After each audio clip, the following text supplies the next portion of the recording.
সেই লোকদের দেখো যাদের ভাগ্য তোমার চেয়ে খারাপ। সেই সব লোককে দেখো না যারা তোমার চেয়ে বেশি ভাগ্যবান। তা না হলে তোমরা আল্লাহ তাআলাকে স্মরণ করায় অবহেলা করতে পারো, তা না হলে প্রতিপালকের প্রতি অকৃতজ্ঞ হয়ে যেতে পারো। তাহলে নবী বলেছেন তাদেরকে দেখো যাদের ভাগ্য খারাপ। তখন আপনি বলছেন আচ্ছা, এই লোকটার তো কোনো গাড়ি নেই, আমার একটা মারুতি অন্তত আছে। তাকে দেখবেন না যারা সে মার্সিডিজ। ও আমার মার্সিডিজ নেই কেন? ওই লোকের গাড়ি নেই, আমার তো একটা আছে। আপনি আল্লাহকে ধন্যবাদ জানাবেন। যখন মার্সিডিজ গাড়ির মালিকের সাথে নিজেকে তুলনা করবেন, ও আমার কেন মার্সিডিজ গাড়ি দিলেন না, তাদেরকে দেখবেন যাদের ভাগ্য খারাপ।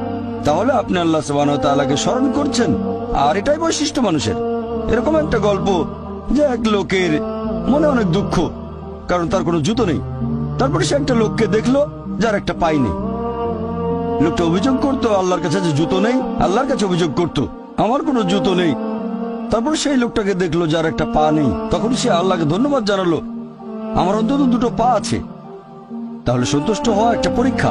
আমাদের নবী মুহাম্মদ সাল্লাল্লাহু আলাইহি ওয়াসাল্লাম বলেছেন, এটা আছে সহিহ বুখারীতে খণ্ড নম্বর ৮, যে সত্যিকারের সম্পদ হচ্ছে সন্তুষ্ট হওয়া, ধন সম্পত্তি নয়। সত্যিকারের সম্পদ হলো সন্তুষ্ট হওয়া, পরিতুষ্ট হওয়া। আপনার যা কিছু আছে সেটার জন্য বলবেন আলহামদুলিল্লাহ, সকল প্রশংসা আল্লাহর। তাহলে হবেন সত্যিকারের মুমিন।